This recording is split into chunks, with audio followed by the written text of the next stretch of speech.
Dear friends, today we are going to discuss about Dynastic Event Manager Part 1. DEM, Dynastic Event Manager. DEM is part of service layer of AutoSAR. Here you can see inside service layer DEM is located.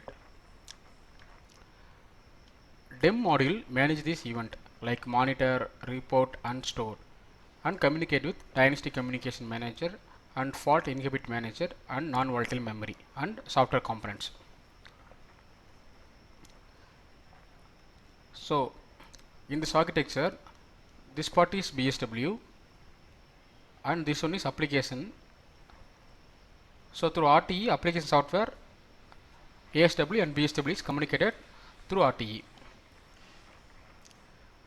So inside BSW, service layer is located and inside service layer DEM is there, and DEM which is communicated to Dynastic Communication Manager and Fault Inhibit Manager and NVM, and it communicated to application layer through RTE and also communicated to below BSW modules. And these three are Dynastic Event Manager responsibility. One is Dynastic Event Processing, second one is storing event related data to memory, third one is read event related data from memory. DEM has some APIs, so SWC and BSW modules can use the DEM API to report event status. So status is event is passed or event is failed. DEM modules defines DTC. DTC is nothing but Dynastic's trouble code. All DTC are associated to events. Say for example, battery currents and battery voltage which are measured by the sensors. For each we have separate unique event ID. SWC module and BSTB modules can report event status to DEM module whether it is passed or failed. The events reported to the DEM module, but DEM need to be first qualified to ensure that whether it's a fault, failure of component or just occurrence, irregular system behavior. After the event is qualified, DEM should record the event and communicate it with Dynastic Communication Manager for event handling and FIM for functional control to stop the functionality. If event fails, DEM module will set DTC status byte as per ISO 14229 and store event and event related data to NVM. SWC communicate with the DEM module through RTE using client server port or sender receiver port, that is called P port and R port. SWC communicated to report the status of event to DEM. So application layer communicated to DEM through RTE and it will report the event status to the DEM, and DEM will read the data from application layer by the help of RTE. Dynastic Communication Manager DCM module communicated with DEM and vice versa. Here you can see DCM and DEM which is communicated to Dynastic Manager by using AutoSAR interface to read Dynastic information. So service number 19 can be used for read DTC DT status and read snap data, and DEM which will communicate to Fault Inhibit Manager to stop some particular functionality, and also DEM which will communicate to non-volatile memory to store, read and write Dynastic information into the memory. Dynastic's event and DTC. Here we will see what is Dynastic's event and DTC. Consider a software component which monitor the health of battery. To measure the health of battery, we need some sensor. For example, to measure current and voltage and temperature, we need separate sensor to measure the health of battery. For each, we will assign one Dynastic unique event ID. So that monitor functionality will report a status to the DEM about the event, and event ID is assigned to the any event. Software component and BSW modules are reported event status to the DEM module using that event ID. Say for example, 27 is for current and 28 for voltage and 29 for temperature, which are associated to the battery health event. This event ID are assigned to by the DEM modules. So here Dynastic trouble score is associated with that event ID. So when an event is reported, a passed or failed, which is handled by the status of the DTC changes. Event debouncing. There are three types of event debouncing mechanism which is provided by DEM module.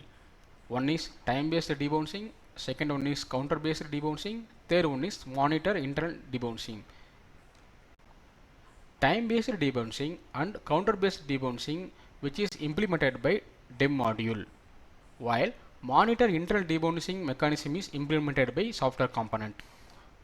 Event is tested and considered as failed, only applicable when above mentioned debouncing conditions are satisfied. DTC status byte, which is come under service number 19 read diagnostic trouble code RDTTC. So we will discuss about regarding this in next one part 2. So here you can see the byte. So in ISO 14229, DTC status byte is defined bit 02 and bit 7, and test failed means monitor has evaluated the error conditions and debouncing is performed.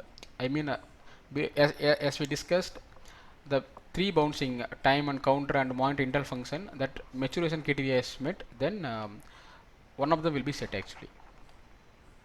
Next one is event aging. When event is stored into non-volatile memory and that event is no longer getting failed, that event start getting aged, and once the event is aged and that event is removed from NVM. Now we will see how this will be done. Consider one event, that event is failed and also which is stored into the non-volatile memory. In a current operation cycle, that particular event does not failed and event status passed only. Now there is some aging cycle counter is there. That aging cycle counter will be getting started. It will be triggered actually in every operation cycle. So we have some threshold. So when the aging cycle counter is reached beyond the threshold value, so that event is removed from non-volatile memory. This is called event aging. Here we can conclude DEM overall responsibility. One is debouncing, and second one is the qualification to ensure the fault or not, and third one is confirmation, and fourth one is memory overflow indication. Configure an event. So this is for configuration for event ID. So assign a DTC for an event, enable or disable event aging and that aging threshold, event debouncing algorithm, and immediate NVM store option enable or disable. These things we should be considered for configuration for event.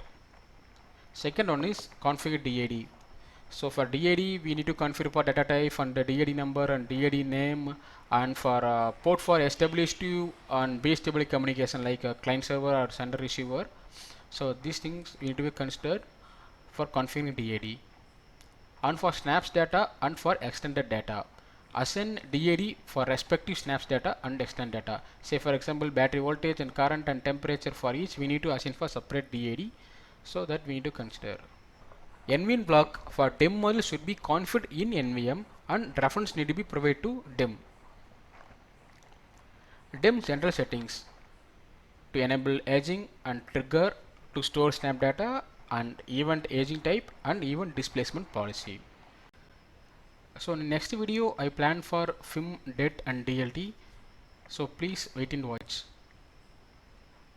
Thanks for watching.